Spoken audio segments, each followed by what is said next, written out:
মানুষ চায় এরকম নেতৃত্ব, এরকম রাজনীতি যেখান থেকে একটা পরিবর্তনের সূচনা হবে এবং মানুষ তরুণদের উপর আস্থা রাখতে যাচ্ছে। অবশ্যই এনসিপি ধরে রাখবে, এনসিপি ধরে রাখার মধ্য দিয়ে এনসিপি রাজনৈতিক সাফল্য। এনসিপি যদি ধরে না রাখতে পারে তাহলে তো সে রাজনৈতিকভাবে তাকে হারিয়ে যেতে হবে। তাই ইনশাল্লাহ আমরা চেষ্টা করতেছি মানুষের কাছাকাছি যাওয়ার, মানুষের আকাঙ্ক্ষাকে ধারণ করে রাজনীতি। নাই, গতকালকে থেকে আপনারা 2টি জেলা অলরেডি পদক্ষেপ করেছেন, আপনারা কেমন সাড়া পাচ্ছেন, জনগণ আপনাদের কাছে কি চাচ্ছে? এবং কাউনিয়ার কথাটা বলবেন, কাউনিয়া যে মাজার ভাই চাপেন।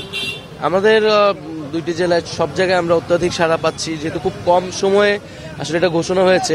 হয়তো আর একটু সময় নিয়ে প্রস্তুতি নিতে পারলে এই জেলাগুলো প্রস্তুত হওয়ার সময় পায়নি, তারপরেও সাধারণ মানুষ আসলে যোগ দিচ্ছে। কারণ আমাদের তো সেই ধরনের সাংগঠনিক কাঠামো বা সেটা এখনো তৈরি হওয়ার মধ্যে আছে। যারা আমাদের কর্মসূচিতে আসতেছে তারা বেশিরভাগ সাধারণ মানুষ, তারা তাদের সমস্যাগুলো নিয়ে আসতেছে, তাদের সমস্যাগুলোর কথা আমাদের মুখ থেকে শুনতে যাচ্ছে এবং সেই প্রতিশ্রুতি শুনতে যাচ্ছে যে পরিবর্তনের, গণ অভ্যুত্থানের প্রতিশ্রুতি।